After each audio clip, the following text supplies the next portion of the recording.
So while the homeless men, women and children of Ireland die in the side of a ditch somewhere on O'Connell Street because they're homeless and they can't afford food, the fakefugees, the refugees of the world brought in by the EU, the UN government, they are put up in 5-star accommodation with buffet meals and Michelin star restaurant meals. It's an absolute disgrace. Today we have an article here from some great GB News, I believe, talking about the situation in Ireland and I think in other countries in Europe. It's the same all over the EU. They're bringing in thousands upon millions of these third world dwellers from God knows where, Eastern, Roma Gypsy, Afghanistan, Syria, these war-torn countries, war-torn parts of Africa as well. They're not vetted. They could be Al-Shabaab, they could be ISIS, they could be anything, Al-Qaeda fractions.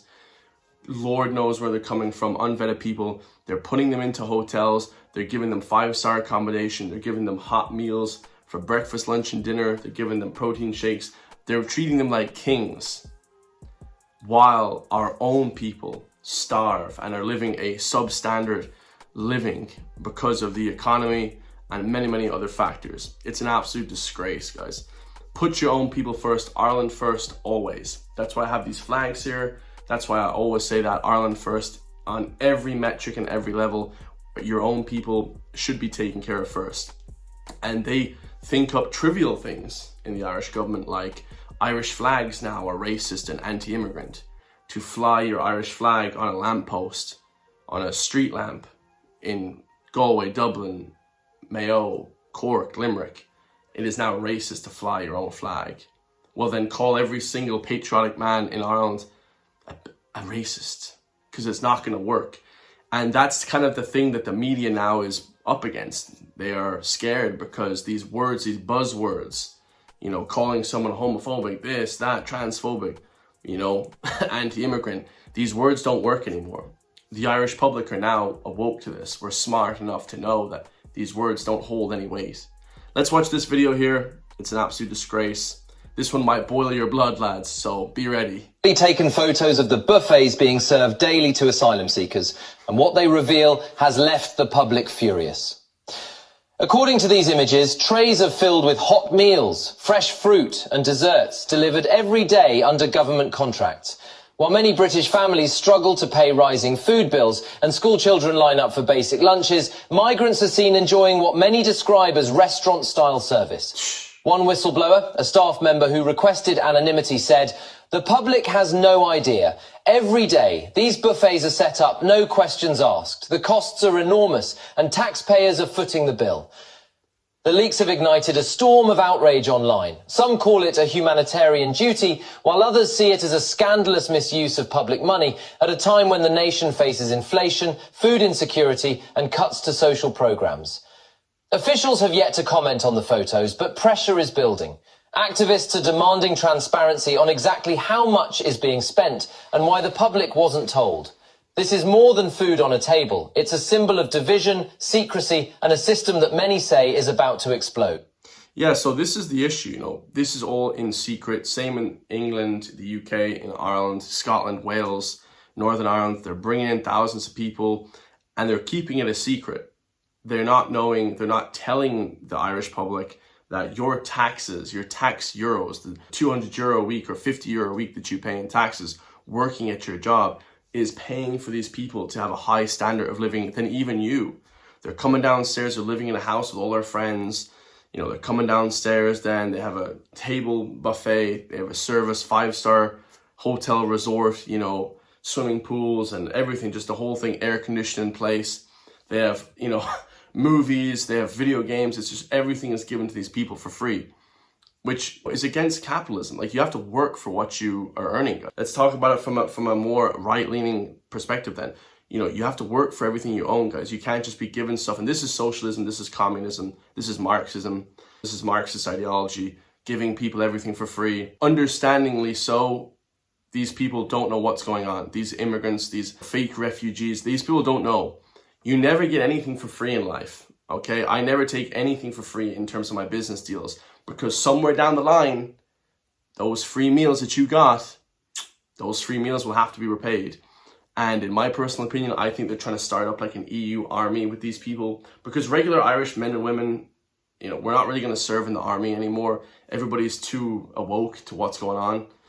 But these people will, because they'll be forced into it. You came here, we brought you here. You know, you owe us big time. And they'll be forced to fight, who knows. The enemy is yet to reveal itself, but a lot of people have their different ideology. Secondly, you have British people saying, well, would you rather have them starve? It's not about that, guys. You know, it's not about that. They shouldn't be here in the first place. If you didn't bring people over, nobody would be starving. Okay, they would be in their own countries eating their own meals and having a great time. That's it. You know, no, this is a fake sense of immigration, guys. Bringing over thousands of people into an iPass center. All the angry people getting so angry that they burn these flipping iPass centers down. It's absolutely crazy. It's creating tension on both sides. Now the people in the iPass centers are angry as well.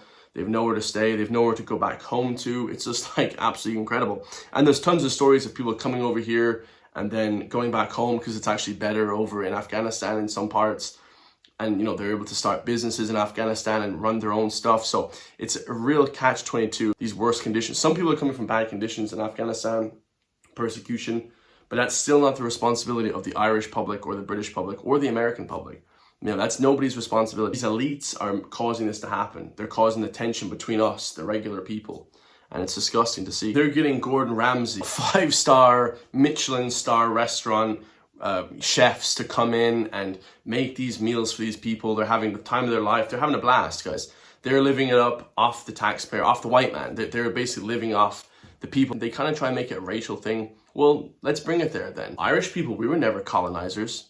I would never describe myself as white, quote unquote, because we weren't colonizers. John Waters talks about this in his new book. Maybe some British elites were that, but the average British person doesn't have to foot the bill because some elite back in the 1500s was a colonizer or whatever. You know, it's absolutely crazy. The 1800s was a colonizer. This is absolutely crazy stuff. Back in the day, guys, there was just different rules. There was just people going to different countries, taking over different places. It almost gave these countries a higher standard of living in some aspects. Of course, there was that colonialism, which is horrendous. Everybody agrees that colonialism never made Ireland better. No way. But some parts of Africa, it kind of brought up, guys. They're bringing them different materials and things like that. So though the colonization is horrendous, these people like us, we were not that, guys. We were not colonizer, crazy, crackpot people like the British elites. You understand? The British average person was never that. You know, these bourgeoisie are different than me and you. So, you know, they're getting 5-star meals and then the rest of us are literally dying. Literally people dying, guys. People don't understand how messed up that is. There's people dying on the street because they can't afford food. Women, children, they're getting pneumonia while these people are in the air-conditioned rooms. They have the flipping, radiators on full blast. They have the heating going full blast. And the rest of us, are dying on the street with no food. It's an absolute disgrace. No wonder everyone's losing their flipping mind. One aspect I never hear people talk about is the cost of this. The cost of all this is incredible. We're talking about taxing every single person in Britain, the UK, Ireland are paying for this. This isn't paid by the own government officials who are deciding this. Keir Starmer, Simon Harris, Micheál Martin. They're not paying for this at all, guys.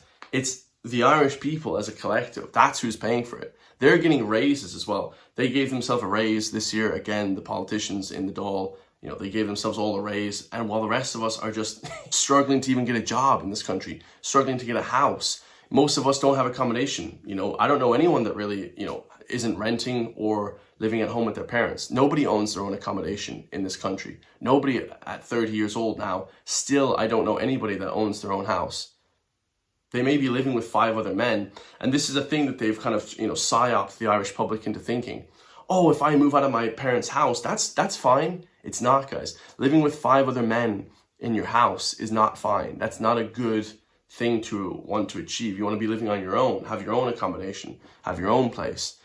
But yeah, it's absolutely just disgraceful right now at this moment. So just know, while you're walking down the road O'Connell Street and you see a bunch of homeless Irish people, that 400,000 other immigrants that aren't from Ireland are being held up, given 5-star resorts, given the ensuite penthouse in the hotel, given all these luxuries, while our own people are left to die. Thanks, Irish government. The mainstream media is dead right now. If you want to support me, hit the join link underneath the video, become a member today. I love you all. We have 21 members now. Let's get that to 1,000. Let's take over the entire YouTube sphere, because one day the Irish government will be watching and they'll do something about it, guys. I love you all, and I'll see you all in the next one. Peace.